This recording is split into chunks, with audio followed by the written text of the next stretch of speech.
10ஆம் வகுப்பு சமூக அறிவியல் கைடு. பாடத்தினை புரிந்து கொள்ள உரையாடல் வடிவில் ஸ்டடி மெட்டீரியல், விடைகளை ஞாபகம் வைத்துக் கொள்ள மெமரி டிப்ஸுடன் கூடிய பிராக்டிஸ் மேனுவல். தேர்வுக்கு இதிலிருந்து தான் கேள்விகள் வரும். 10ஆம் வகுப்பு படிக்கும் உங்கள் பிள்ளைகளுக்கு வாங்கி கொடுங்கள் புரந்தூர் புக்ஸ் அண்ட் கைட்ஸ்.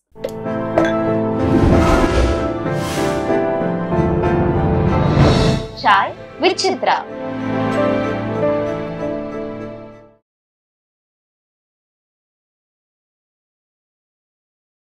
பல குணச்சித்திர நடிகர்களோட பணியாற்றிருக்கீங்க. இப்போ ராஜகிரண் சார்லாம் வந்து கொம்பன் எழுதும் போதே அந்த நரையங்குளம் முத்தையா அப்படி அந்த கதாபாத்திரம் அது வந்து அவர் தான் சார்.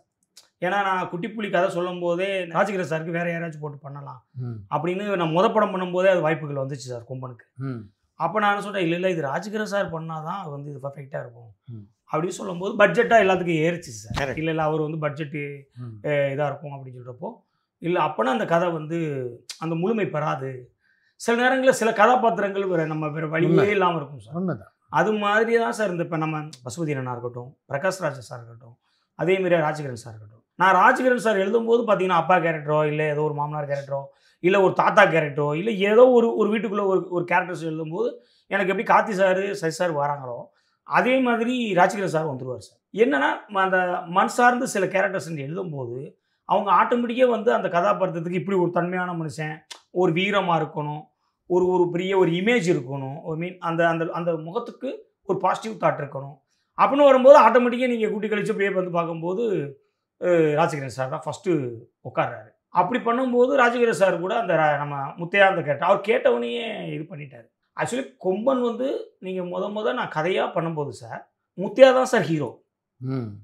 60 வயசு கிழவனை ஹீரோவாக பண்ணணும். ராஜகிரண் கதாபாத்திரம் தான் ஹீரோ. ஆமாம், ராஜகிரண் சார் அவர்களுடைய கதாபாத்திரம். ஏன்னா கொம்பையா பாண்டியனுக்கு கதை சொல்கிறத விட ஏன்னா அந்த கதை வந்து ராஜகிரண் சார் கதை தான். ஒரு பொண்ணை ஒரு பொண்டாட்டி இல்லாத ஒரு பொண்ணை வந்து கஷ்டப்பட்டு எந்த விதமான அடுத்த கல்யாணம் பண்ணாமல் அதை ஒரு தவ வாழ்க்கை வாழ்ந்து கட்டி கொடுக்கும்போது அந்த மருமகனால் வரக்கூடிய பிரச்சனைகள்லாம் ஒரு சராசரியாக அந்த மக்களுக்கு எப்படி பிரச்சனைகள் வருது, மாமனாரை வந்து அவங்க எந்த மாதிரியா அதுவும் முன்னாடி எப்படி மதிக்கிறாங்க, எவ்வளோ கேர்லெஸ்ஸாக நினைக்கிறாங்க, அவனுக்கு புள்ள கொடுத்துட்டாலும் அவன் நம்மளுக்கு அடிமை அப்படின்னு மரியாதை இல்லாமல் நடத்துகிறாங்க அப்படிங்கிறது அந்த கேரக்டரை வந்து அப்படி பண்ணணும் அப்படிங்கிறது ஏறிச்சு சார். எங்கள் அப்பா வந்து தாத்தா வச்ச நேரத்தில் ரொம்ப இலக்காரமாக பேசுவார். ஏன்னா உங்கள் அப்பா வந்துட்டானா அப்படின்னு சொல்லி கறிவாடை அடிக்கக்கூடாது அவனுக்கு அப்படிம்பார்.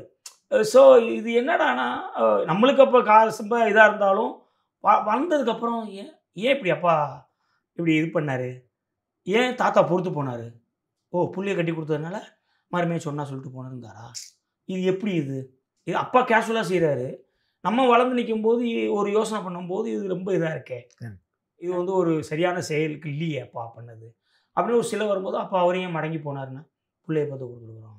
அதனாலே அவர்கிட்ட கண்ட்ரோலாக போக வேண்டிய ஒரு கட்டாயத்துக்கு அந்த மனிதர்கள் இருக்காங்க. அப்படிங்கிறப்போ அப்போ இவங்களையே நம்ம எடுக்கக்கூடாது அப்படின்னா அந்த கதாபாத்திரம் அந்த முத்தையா யார், ராஜகிரண் சார். எங்கள் தாத்தா வந்து பெரிய ஒரு பயங்கர ஒரு ஹீரோவனாக தான் சார். ஏன்னா 6 அடி உயரம், விரல் தண்டி இருக்கும். ஏன்னா அவரை நான் பிடிச்சி போகும்போது நீங்கள் சிலம்பு கம்பை பிடிச்சிட்டு போகிற மாதிரியே தான் இருக்கும். அவர் மிலிட்ரிக்காரு, மாடு சூப்பராக பிடிப்பார், சுழிவாக பிடிப்பார். அவர் எல்லாருமே எங்கள் தாத்தாவை நான் பார்க்குறத விட எனக்கு எங்கள் தாத்தாவை பற்றி அடுத்தவங்க சொல்லி கேட்குறது தான். என்னடா அவன் தாத்தாவை நம்ம அப்பாடான்னு கேட்க மாட்டேன், ஒரு ரொம்ப கேஷுவலாக பேசிக்கிட்டு இருக்காரு. இங்கே வந்து பார்த்தா ராமர் தாத்தா இப்படி சொல்லுவார், நம்ம தாத்தாவை பயங்கரமாக புலங்காயமாக பேசுகிறாரு அப்படின்னு ஒரு கம்பேரிசன் இருக்குல்ல சார். இந்த பக்கம் பார்த்தா அப்பா வந்து தாத்தாவை என்ன வந்துட்டா நாங்கள் வைப்பேன் அப்படின்னு பேசுகிறாரு. ஒரு பக்கம் வந்தா உன் தாத்தை மாடு பிடிச்சான்னு வச்சுக்க பயங்கர சொல்லி பிடிப்பான்டா, முன்னாடி நின்று நான் பின்னாடி நிற்பேன், முன்னாடி நான் நின்று அணைவேன், முன்னாடி நின்று அணைவேங்கிறதெல்லாம் இப்போலாம் யாரும் சொல்கிறது இல்லை சார். அது அந்த அணைகிறதுங்கிறது மாடு அணைகிறது தான். ஆக்சுவலி மாடு அணைகிறது அப்படி சொல்லுவாங்க. அவன் அணைஞ்சான்னு வச்சுக்க பயங்கரமாக இருக்கும்டா, நான் பின்னாடி தான் நிற்பேன் அப்படிமா. அப்போ 2 பேர் தான் சார் மாடு பிடிப்பாங்க. அப்போ எங்கள் தாத்தா மேலே எங்களை அறியாமலே ஒரு இது வருது. மிலிட்ரிக்காராக இருக்கார், திடீர்னு சர்வீஸுக்கு இதுக்கு எலெக்ஷனுக்கு வந்து டியூட்டி கூப்பிட்றாங்க எக்ஸ்பீரியன்ஸ் மேனால. ஸோ இப்போ அவர் அந்த கேரக்டர் எனக்கு ஏறிக்கிட்டே இருக்குது. எங்கள் அப்பா ஒரு பக்கம் அவருடைய உழைப்பு பொண்டாட்டி பிள்ளைங்கன்னு இருக்கும்போது அவ்வளோ முழம் இருந்தாலும் பொண்டாட்டி பிள்ளைங்க மேலே பாசமாக நம்மளுக்கு வேணுங்கிறது எல்லாத்தையும் வாங்கி போட்டுருந்தாரு, எல்லாம் பண்ணிக்கிறாரு. இந்த பக்கம் இப்படி 2 முரண்பட்ட மனிதர்கள் இவங்களை வச்சு பண்ணணுன்னு அப்போ எங்கள் தாத்தா வரும்போது எங்கள் தாத்தா ஹீரோவாக்குறேன் நான். சரி சினிமாவில் வந்து இவரை ஹீரோவாக்கிறத விட தாத்தாவாக்குவோம், ஏன்னா 60 வயசு கிழமை ஹீரோங்கிற ஒரு படத்தை எடுப்போம் அப்படின்னு சொல்லி தான் சார் ஆக்குறேன். அப்படி ஆகும்போது அப்போ லேட் ஆகிட்டே இருக்குது. ஹீரோ இல்லாதனால ஹீரோ இல்லைனால லேட் ஆகிட்டே இருக்கு. ஏன்னா ராஜகிரண் சாருக்குன்னா பிஸ்னஸ் இல்லை, அந்த ஒரு இது இல்லை. அவர் வந்து கேரக்டருக்கு ஓகே, மாமாவுக்கு ஓகே, ஆனால் அவர் இன்னொரு கதாநாயகன் தேவைப்படுறாரு. அப்படிங்கிறப்ப இப்போ கார்த்தி சார் இருக்கிறப்ப இப்போ நான் என்ன பண்ணுறேன், கொம்பையா பாண்டியனை ஏற்றுறேன். கொம்பையா பாண்டியனுக்கு ஓப்பனிங் கொடுக்குறேன். அதுக்கு முன்னாடி முதல் எடுத்தவனையே கருசாமி கோயிலில் குறி ஆடுறது தான் கதைப்படி. ஸோ அப்போ இவர் ஏறுறாரு, இவர் ஆட்டோமேட்டிக்காக டவுன்ஃபால் ஆகுறாரு. இந்த கேரக்டர்ஸ்னு இறங்குறப்போ இப்போ 2 பேருக்குமான கதையாக இன்னும் என்னென்ன 2 பேருக்குமான கதையாக சேர்க்கணும் அப்படின்னு சொல்லிட்டு சேர்த்து அது கரெக்டாக போகணும் சார். 2 கொம்பனில் வந்து 2 கேரக்டருக்கு ரொம்ப ஸ்டார்டியாக இருந்தேன் சார் நான் கம்பெனியில். ஒன்று வந்து லட்சுமி மேனன், இன்னொன்று வந்து ராஜகிரண் சார். அது நான் கார்த்தி சார்ட்டு சொல்கிறேன், சார் ப்ளீஸ் சார் இப்படியாச்சு இந்த 2 பேரும் வேணும் சார். இல்லை லட்சுமி மேனன் உங்கள் ஹீரோயின், லக்கி ஹீரோயினா எல்லா படத்தையும். ஆமாம் சார். எனக்கு அடுத்து இல்லை சார், விக்ரம் பிரபு படத்தில் கூட அவங்க தான் நடிச்சிருந்தாங்க. குட்டி புலியில் என்னென்னா அவங்கள கரெக்டாக பயன்படுத்தலை சார். ஆக்சுவலி குட்டி புலியில் ஒரு அழகான ஹீரோயினி, அந்த தெருவில் இருக்க பசங்க வந்து சைட் அடிப்பானுங்க. பட் அந்த பொண்ணு வந்து ஹீரோவை லவ் பண்ணுது. இவ்வளோ அவனுடைய கேரக்டர் தெரிஞ்சு தான் வாழ்க்கையை வந்து ரிஸ்க் எடுக்கிறான் அப்படிங்கிற ஒரு கேரக்டர். அதில் பெரிய ரிஸ்க்லாம் இல்லை சார், ஏன்னா அது அம்மா கதை. குட்டி புலி ஒரு அம்மாவுக்கும் பையனுக்கும் நடக்கிற கதை. அப்போ லட்சுமணனுடைய லுக்கு எனக்கு வந்து ஒர்க் பண்ணும்போது வேறையாக ஒன்று தெரியுது. இந்த பொண்ணு வேறு லுக்கில் இருக்குது, நம்ம ஊர் கெட்டு விட்டுற பொண்ணு மாதிரியாவே இருக்கா.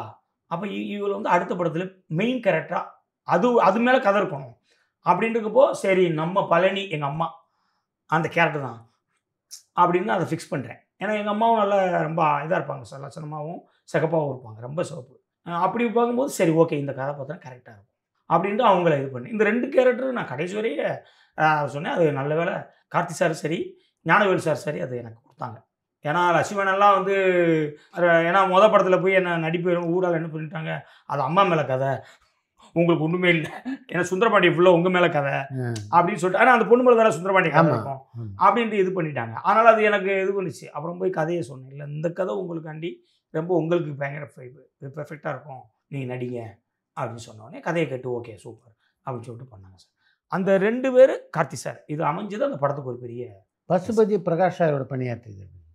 பசுபதி அண்ணன் அந்த கொடிவீரன் சார், பசுபதி அண்ணன். பிரகாஷ் ராஜ் சார் அவர் வந்து என்னன்னா இந்த அப்பா முனியாண்டி, அவர் வந்து எங்கள் வீட்டுக்கு எதுக்கு இருந்த கேரக்டர் சார். இந்த முனியாண்டி மாமா நாங்கள் பந்து விளாடுவோம், எரிந்து விளாடும் போது பந்து அவங்க வீட்டுக்குள்ள போயிடும், எடுக்க போக மாட்டோம், போனோம்னா உள்ள கட்டி வச்சு அடிப்பார். அதனால் பந்து பார்த்தீங்கன்னா அப்புறம் அவர் ஆஃபீஸ் போவார் பார்த்தீங்களா தாசில்தார், அவர் ஆஃபீஸ் போனதுக்கப்புறம் நாங்கள் போய் பெல் அடித்து அந்த அத்தனை கேட்போம், எத்தையே அப்படிமோ வெளியே வரும்.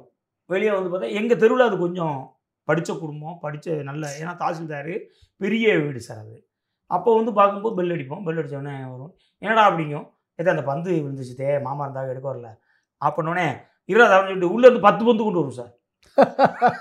ஏன்னா எங்களுக்கு மேலே விளாண்டு கூட போட்டுட்டு ஏதோ ஒரு அடிப்பறப்பா அப்படின்ட்டு போயிருப்பாங்க. அந்த மாதிரி ஒரு கதாபாத்திரம் சார். அவரை சாயங்காலம் ஒருத்தன் தண்ணியை போட்டு வந்து பேட்டியை நெஞ்சுக்கு கட்டிக்கிட்டு வாடா இன்னைக்கு அப்படின்னு சண்டை இருப்பான் சார். யாருன்னா அவர் லெலின் மாமா. அதை நான் விரும்ப நான் மாற்றினேன். அவர் சிவகாசியிலேருந்து தாத்தா வீட்டில் வளர்றாரு. அங்கேருந்து லோடு வேலை பார்க்க வேண்டியது, நேராக வீட்டுக்கு வர வேண்டியது. சாயங்காலம் ஆனால் அங்கே தண்ணியை போட்டு சாயங்காலம் வந்து இந்த 1 ஹவர் கச்சேரி சண்டை. அவர் வீட்டில் சன்னல் உடஞ்சிக்கிட்டே இருக்கும் சார். ஆனால் ஒரு கட்டத்துக்கு மேலே சன்னலை மாற்றவே இல்லை அவர். நொறுக்கி ஏன்னா மாற்றி இவன் இப்படி சண்டை போட்டுகிட்டே இருக்காண்டு. இதை விட என்னென்னா அவர் வந்து மேலேருந்து இறங்கி விடுவார் சார் தாசில்தார் இத்தனைக்கும். அதெல்லாம் இன்னும் அதான் சார் சில நேரங்களில் சில நம்ம கதாபாத்திரங்கள்லாம் ரொம்ப இதாக இருக்கும். இவங்க அந்த ஒரு கட்டுக்குள் அடங்காதனால இவங்களால பண்ண இதாகிடும் சார். இங்கே ஒரு ரெஸ்டிக்காக சில விஷயங்கள் பண்ணணும். நம்ம நினச்ச சினிமான்னு ஒன்று எல்லாம் படக்கம் பண்ண முடியல சார். ஏன்னா அவர் அங்கேருந்து அந்த குழாய் இருக்குல்ல சார், நம்ம தண்ணி மேலே இருந்து பாத்ரூமில் வரைந்தீங்களா, அந்த குழாயில் கைலி வெட்டியோட கெட்டி இறங்குவார் சார். ஆட வாரண்டா ஒன்று அப்படின்னு சொல்லிட்டு கடக்கடன்னு இறங்குவார். இவன் கீழே போட்டுக்கிட்டு வாடா நிற்க ஒன்று அப்படின்னு சொல்லிட்டு இந்த கேரக்டர் ஊக்க வச்சுக்கிட்டு நிற்கும், ரோடுமேன் ஊக்க. இப்போ 2 பேரும் அங்கிட்டு அவங்க வீட்டில் பிடிப்பாங்க, இங்கே வெளியே சொன்னால் போனேன் போமாப்பில, இப்போ நீங்கள் சொந்தக்காரங்க பூரா இப்படி விலைக்கு விடுவாங்க. இப்படி இருக்கும். என்னடா இது எதுக்கு அப்படின்னு எங்கள் அம்மாட்ட கேட்குறேன். எங்கள் அம்மா அங்கே நாங்கள் இருந்தோம், நாங்கள் அந்த வீட்டில் வாடகைக்கு இருந்தோம். எங்கள் அம்மாட்ட எதுக்கு முன்னாடி மாமா டெய்லி வந்து லெனின் மாமா வந்து சண்டை போட்டு போகிறாரு எதுக்குமா அப்படின்னு சொல்லும்போது இந்த கதையை சொல்லுதார் எங்கள் அம்மா. சரசுடா முனியாண்டி மாமா தங்கச்சி, இது வந்து பக்கத்தில் இருந்த பாலுன்னு கமௌண்டரை வந்து லவ் பண்ணிச்சு. அது வந்து அதர் கம்யூனிட்டினால அவர் என்ன பண்ணிட்டாரு, கல்யாணத்துக்கு ஒத்துக்கல. அண்ணனை ஒத்துக்க வைக்க போகிறேன்னு சொன்ன உடனே என்ன பண்ணிடுச்சு, அண்ணன்ட்ட போய் ஒத்து வைக்கிறேன்னு அரளிவாதியை அரைச்சிட்டு குச்சிட்டு போய் நின்றுச்சு. நின்ன உடனே என்ன பண்ணிடுச்சு முனியாண்டி என்ன, அது வந்து பயங்கர இது பிடிச்சதுரா, பயங்கர மண்டக்குறம் பிடிச்சது. ஆனால் என்ன பண்ணுச்சுன்னா கதை உடச்சிருச்சு, செத்துப்பொடி அப்படின்னு சொல்லி கதை உடச்சிருச்சு அப்படின்னு எங்கள் அம்மா பக்கத்தில் இருந்து எல்லாத்தையும் இது பார்த்துட்டு இப்படி நடந்துச்சுரா அப்புறம் வந்து அதுக்கப்புறம் அந்த எல்லாமே இப்போ படத்தில் இருக்க சார் படத்தில் இருக்கிற 60% ஃபர்ஸ்ட் ஹாஃப் அப்படி உண்மை சார். அப்படியா? ஆமாம். செகண்ட் ஹாஃபில் இந்த அண்ணனுங்களை பூரா இவர் வெளியேற்றுறாருன்னு சொல்லி ஒரு கதை பண்ணுறேன். அது மட்டும்தான் சார் சினிமா நான் யோசிச்சது. ஆனால் அந்த படம் வந்துட்டு எனக்கு எல்லாம் வீட்டில் இருந்து போகணும் சார். ஏன்னா பேரை பூரா அப்படியே வச்சு விட்டேன். அது வந்து பயங்கர ஏதாச்சும் சொல்லுவாங்களோ ஏதாச்சும் இது. பட் அது வந்து அந்த 60% உண்மை சார். அந்த அந்த ஊர் கூட்டத்தில் வந்து விலைக்கு வைக்க போனது வரை, அந்த ஊரில் அத்து விடுற போன வரை உண்மை சார். அங்கே என்னன்னா ஊருக்குள்ளே எங்கள் ஊர்க்காரங்களே அத்து விட முடியாதுன்னு சொல்லிட்டாங்க. அதை நான் ஹீரோ பண்ணுறாருன்னு கதைக்குள்ளே மாற்றினேன். ஊர்க்காரங்க அவர் சப்போர்ட் பண்ணாங்க. அதுலேருந்து அப்படி தான் சார் ஸ்கிரிப்ட் பண்ணேன். மற்றபடி இந்த கதையை சொல்லும்போது பிரகாஷ் ராஜ் சார் சொல்லும்போது, நான் கதை சொல்லும்போது நான் வந்து அந்த ஸ்லாங்காக நான் ஒரு டைப்பாக சொல்லும்போது, அவர் மாமா பண்ணது, மாமா அவருடைய பாடி லாங்குவேஜில் நான் பார்த்ததை கேட்ச் பண்ணதை என்னுடைய பாடி லாங்குவேஜில் நான் அதை சொல்லும்போது, நீ என்னடா இது புதுசாக இருக்குது, என்னடா நீ என்னமோ சொல்கிறேன் அப்படின்னு அவர் பயங்கர அஃபெக்ட் ஆகி, ஏய் இந்த படம் உன்னுடைய இந்த டெல்லிங் ஆஃப் ஃபேக்கரே நான் நடிக்கிறேன்டா, நல்லா இருக்குடா அப்படின்னாரு. ஆக்சுவலி அது வந்து எனக்கு வந்து அந்த கதை வந்து சார் இளவரசன்னே தனுஷ் சார் அப்படி தான் சார் கதை அந்த ஃபார்ம் பண்ணேன். இளவரசன்னே அப்பா, தனுஷ் சார் வந்து பையன். ஏன்னா 4வது பையன் ஸ்லாம்பாக ஒல்லியாக இருக்கணும். 4வது பையனாலே அந்த வயசில் இருக்கும்ல, அப்புறம் வேட்டியை கட்டிக்கிட்டு கல்லை கூட்டிக்கிட்டு எடுத்து தேடி பிடிச்சி எரியணும். ஆக்சுவலி செஸ்ஸார்ட்டு இவர்கிட்ட தனுஷார்ட்டு இந்த கதையில் சொல்லி ஓகே பண்ணேன். ஃபுல் ஸ்கிரிப்ட் சொல்லணும்னா என்ன ஆயிடுச்சுன்னா, நான் தேவராட்ட ஷூட்டிங் போய் முடிச்சு வந்தோன்னு சொன்னாரு, சூப்பராக இருக்குது பண்ணலாம் அப்படின்னு சொன்னார் அவர். ஃபுல் ஸ்கிரிப்ட் எப்போ சொல்கிறீங்க அப்படின்னாரு. நான் தேவராட்டம் போயிட்டு வரும்போது அவர் அடுத்த படத்துக்கு போயிட்டார் சார். ஏன்ட ஒரு இது பெரிய இது என்னடான்னு கேட்டிங்கன்னா, அப்போ சார் வந்து கேட்குறாரு, நம்ம படம் பண்ணுவோம் அப்படின்னு சொல்லும்போது, சார் கார்த்தி சார் படம் பண்ணணும் பாட்டு சொல்லும்போது, அப்போ வந்து என்ன சொல்கிறது அப்படிங்கிறப்போ அவருக்கு சாருக்கு வந்து ஒரு பெரிய இது, ஒரு அப்பா பிள்ளை கதை நீங்கள் என்கிட்ட சொன்னீங்களா அதை சொல்லுவோம் அப்படின்னாரு. சரி ஓகே அப்படின்னு சொல்லிட்டு சாருக்கு இது பண்ணிட்டேன். அப்போ வந்து அப்பாவுக்கு என்னடா 4வது பையன் சாரு அன்னைக்கு பிடிக்கிறது பெரும்பாடாக இருக்குமே அப்படின்ட்டு. என்னென்னா இளவரசன் என்னடான்னா அந்த கல்லெல்லாம் தேடி பிடிச்சி லோக்கலாக அந்த அவர் என்ன எனக்கு அது கண் முன்னாடி இருக்கு பார்த்தீங்களா, தேடி போகிற அந்த ஓடையாக இருக்கும், அதில் கல்லை தேடி போகும் அப்படின்ட்டு இறக்குவார். இப்போ என்னடானா சாரால் அப்படி அந்த பாடி லாங்குவேஜ் பண்ண முடியாது இல்லைங்களா, ஏன்னா அவர் ஒரு மெரிட்டாக இருக்கார் சாரு. சரி இந்த பாடி லாங்குவேஜ் அப்போ என்னன்னா சூரியனை கையை எடுத்துகிட்டு கல் எடுத்துகிட்டு நிற்பார், ஆன் ஃப்ரேமில் எடுத்து வச்சுக்கிட்டு எரிஞ்சிக்கிட்டு இருப்பாங்க அப்படின்ட்டு நிறைய விஷயங்கள். ஆக்சுவலி அது வந்து அது ஒரு டைப் ஆஃப் சினிமாவாக மாறி இருக்கும் சார். இப்போ கார்த்தி சார்னால பிரகாஷ் சார் பண்ணால் நல்லாயிருக்கும் அப்படின்ட்டு கேஎஸ் ரவிக்குமார் சார் கூட டிசைட் பண்ணோம் சார். சரி ஓகே இல்லை பிரகாஷ், ஏன்னா அப்போ வந்து பிரகாஷ் சார் என்ன பண்ணிட்டாருன்னா எலெக்ஷன் நின்னார் சார் தெலுங்கில். ஆமாம் நடிகருங்க. அப்போ நாங்கள் ஷூட்டிங் போகிறப்போ எலெக்ஷன் நின்ட்டார். அது வந்து டேட்டு ப்ராப்ளம் ஆச்சு. அப்போ நான் சொல்லிட்டேன், இல்லை சார் நம்ம வந்து பிரகாஷ் சார் வந்தால் தான் நல்லாயிருக்கும் அப்படின்ட்டு. அப்புறம் ஷூட்டிங் என்னையா பண்ணுறது அப்படின்னு. ஸோ நான் ஷூட்டிங் நம்ம இது பண்ணிக்கலாம் சார் அப்படின்னு. சரி ஓகேயா, நீங்கள் டேரக்டாக உனக்கு ஃபீல் பண்ணுறீங்க இருக்கட்டையா அப்படின்னு சொல்லிட்டு அப்புறம் அவர்காண்டி வந்ததுக்கப்புறம் ஷூட்டிங் போனோம் சார். அப்புறம் அவர் வந்ததுக்கப்புறம் அவர் அந்த கேரக்டரை வந்து அவர் வேறு மாதிரியா ஒரு இது ஜாயின் பண்ணார் சார். ஏன்னா அவர் அதை ஒரு பண்ணும்போது உள்வாங்கி பண்ணும்போது அது ஒரு மாதிரி ஆயிடுச்சு. விருமனில் அதித்தி சங்கரை கதாநாயகி ஆக்கணும்னு எப்படி தோணுச்சு? அது லொக்கேஷன் பார்த்து ஹீரோனி தேடிக்கிட்டே இருக்கும் சார். வந்து என்னன்னா ஒரு 2-3 புதுசெல்லாம் பார்த்தோம். அது எல்லாமே சாருக்கு வந்து ஏஜ்னா சின்ன பொண்ணாகவே இருந்துச்சு. ஏன்னா சார் வரும்போது வந்த பொண்ணுலாம் நல்லா இருந்தாங்க. ஆனால் வந்து எல்லாமே சார் வரும்போது சின்ன பொண்ணாக இருக்கும்போது சாரே ஐயா சின்ன பொண்ணாக இருக்க மாதிரியா இருக்கியா லுக் வைஸா எப்படி, ஆமாம் இது ஒரு மேட்சிங்காக இருக்காது அப்படின்னு சொல்லிட்டு இருக்கும். சரி என்ன சார் ஏற்கனவே கொரோனாவில் 2 வருஷம் ஆகிப்போச்சு, 3 வருஷம் ஆகிப்போச்சு, இப்போ நம்ம ஈவினிங் ஃபிக்ஸ் பண்ணிட்டு போகிறோன்னா நான் போய் லொக்கேஷனை பார்த்து வந்துடுறேன், அப்புறம் ஃபிக்ஸ் பண்ணலாம்னு சொல்லிட்டு லொக்கேஷன் பார்க்க போயிட்டேன் சார். அப்படி திண்டுக்கல்லில் லொக்கேஷன் பார்த்துட்டு இருக்கும்போது தான் ராஜானே வந்து திடீர்னு ஒரு வீடியோ அனுப்புகிறாரு. வீடியோ அனுப்பி முத்தியாதை அப்படியே வச்சுக்கோங்க, யார்ட்டையும் காட்டாதீங்க அப்படின்னு சொல்லிட்டு சார் இப்போ சங்கர் சார் பொண்ணு அப்படி ஹீரோயினியை அறிமுகப்படுத்தலாமா, நீங்கள் இந்த லுக்கு பாருங்கள் அப்படின்னு சொல்லிட்டு நான் பார்த்துட்டு சரி ஓகே அப்படின்ட்டு சார் அண்ணே வந்து நம்ம ட்ரெஸ் ஷூட் பண்ணிட்டு பாடலாம் அப்படின்னா. ஆமாம் முத்தியா யாருக்கு வெளியே தெரியக்கூடாது, ஏன்னா சப்போஸ் நம்மளுக்கு மேட்சிங் இல்லை அப்படின்னா அது வந்து தப்பாக இருக்கும் அது அப்படின்னு சொன்னோன்னே சரிங்கண்ணே அப்படின்ட்டு அதுக்கப்புறம் வந்து அவங்க லொக்கேஷன்லாம் பாட்டு வந்து அதுக்கப்புறம் டெஸ்ட் பண்ணி பார்க்கும்போது அப்போ அப்படியே பிரியாமணி மாதிரியாவே இருந்தாங்க சார். அந்த காஸ்டியூம்ஸ் அந்த ஸ்டைல் போட்டு பார்க்கும்போது ஆனால் சூப்பராக இருக்குது நல்லா இருக்குது ஓகேண்ணே அப்படின்ட்டேன். சரி ஓகே பார்த்தா பிரியாமணி சாயலில் இருக்குண்ணே, ஆனால் அதுக்காண்டி தான் ஓகேங்கிறேன், நீங்கள் என்னென்ன பிரியாமணி சாயல் இருக்குங்கிறீங்க அப்படின்னா. அதுக்கப்புறம் அவங்க இது பண்ணாங்க.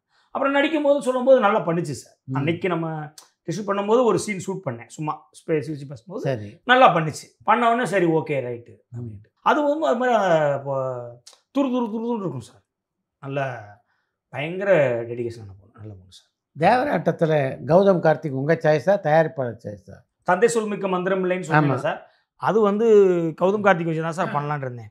அதாவது கௌதம் கார்த்திக் சார், அர்ஜுன் சார் அப்பா, குஷ்பு மேம் அம்மா, கௌதம் கார்த்திக் வந்து பையன். இதான் சார் அந்த கிராஃப். ஸோ இது அந்த கதை பண்ணும்போது அர்ஜுன் சார்னா அவர் முகமும் இவர் முகமும் ஒரு சின்ன அந்த ஒரு சைனீஸ் ஒரு பர்மா அந்த ஒரு இதில் இருக்கும், மேட்சிங்காக இருக்குங்கிறக்காண்டி அதை பண்ணேன் சார். பர்மாலேருந்து வந்து இது பண்ணுவாங்க அப்படின்னு சொல்லிட்டு ஒரு அது பண்ணியிருந்தேன் சார். அது அப்புறம் ரெங்குன் பண்ணிட்டார் அவர். அந்த இதில் பண்ணதை அப்போ அது மிஸ் ஆகி போச்சு சார். மிஸ் ஆன உடனே அதுக்கப்புறம் கௌதம் கார்த்திக் வச்சு ஒன்று பண்ணணும் அப்படின்னு சொல்லிட்டு அதுக்கப்புறம் கொம்பன் வேறு மாதிரியே போயிடுச்சு சார். அப்போ ஞானவேல் சாருக்கு வந்து என்னடான்னா கொம்பன் முடிஞ்சோடனே எனக்கு ஒரு படம் பண்ணுங்கன்னு சொல்லி அட்வான்ஸ் கொடுத்துருந்தாரு சார். அட்வான்ஸ் கொடுத்துருந்தாரு. அப்புறம் படத்துக்கு வேறு கார் வாங்கி கொடுத்தாரு. கார் வாங்கி கொடுத்தோடனே சரி சென்டிமெண்ட்டாக என்னடா கார்லாம் வாங்கி கொடுக்குறாரு, அப்புறம் அவருக்கு சாருக்கு ஒரு படம் பண்ணிடலாம் அப்படின்னு சொல்லிட்டு அட்வான்ஸ் வாங்கிட்டு பண்ணேன் சார். அந்த அட்வான்ஸ் நின்றுட்டே இருக்குது சார். அப்போ வந்து என்ன பண்ணணும் அப்படிங்கிறப்போ அப்புறம் கார்த்தி சார் பண்ணுவோமா, மறுபடியும் என்ன பண்ணுவோம், கொம்பன் 2 பண்ணுவோமா, இப்படிலாம் போச்சு சார். போகும்போது அப்புறம் ஒரு சின்ன யோசனையாகவே இருந்துச்சு.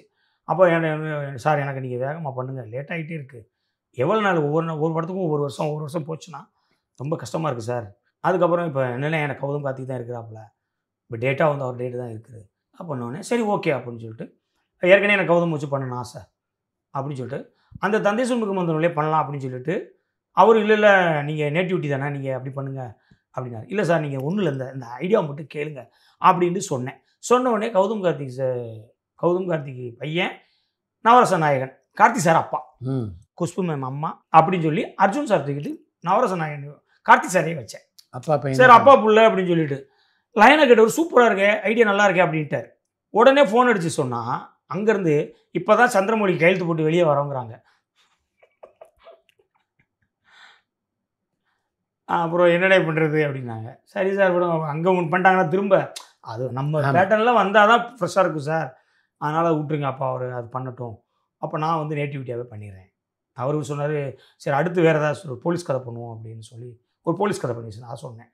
அது ஐடியா வேணாம், ஏன்னா போலீஸ் கதை நல்லா வேணாம், நீங்கள் நேட்டிவிட்டியே பண்ணிடுவோம் அப்படின்ட்டாரு. சரி ஓகேன்ட்டு அந்த தேவராட்டம் பண்ணேன் சார். அந்த படத்தினுடைய கதாநாயகி தான் கௌதம் கார்த்தியுடைய வாழ்க்கை துணைவி. ஆமாம் சார். அந்த படத்துலேயே இருந்து அந்த காதல் இல்லை சார், அது தெரில சார், அது எனக்கு தெரில. ஆனால் அந்த படம் முடிஞ்சு அதுக்கப்புறம் கௌதம் கூட ஒரு படம் பண்ணிட்டு இருந்துச்சு சார்.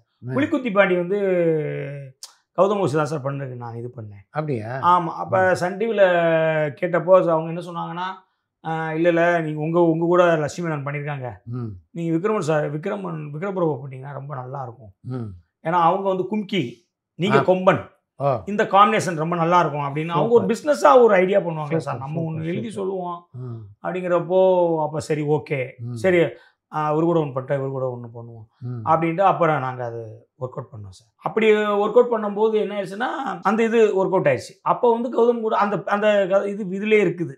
அப்புறம் பண்ண முடியல, அப்புறம் போய்கிட்டே இருக்குது, கௌதம் கூட பண்ணணும் அப்படின்னு சொல்லிட்டு போயிட்டே இருக்குது. இங்கிட்டு நான் ஃப்ரீயாக இருக்கிறப்போ அவர் ஷூட்டிங்கில் இருப்பார், நான் வந்து அவர் ஃப்ரீயாக இருக்கிறப்போ நான் ஷூட்டிங்கில் இருப்பேன்.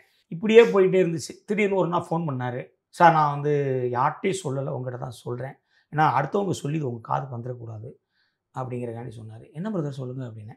அப்போ தான் சொன்னார், இதை நீங்கள் யார்கிட்டையும் சொல்ல வேணாம் சார், நான் உங்ககிட்ட பர்சனலாக இதை சொல்கிறேன் அப்படின்னாரு. நான் கல்யாணம் பண்ணி போகிறேன், இதை வெளியே நான் சொல்கிறதுக்கு 3 மாதம் ஆகும். பட் ஆமாம் சார், ஆமாம் அது முதயே சொன்னார். அப்படியே பிரதர் சரி சந்தோஷம் பிரதர் அப்படின்ட்டு அதுக்கப்புறம் அவங்க இது பண்ணாங்க சார். ஆக்சுவலி அவர் கல்யாணத்துக்கும் நான் ஷூட்டிங்கில் இருக்கேன் சார், வாழ்த்துக்கள் மட்டும்தான் இது பண்ணேன்.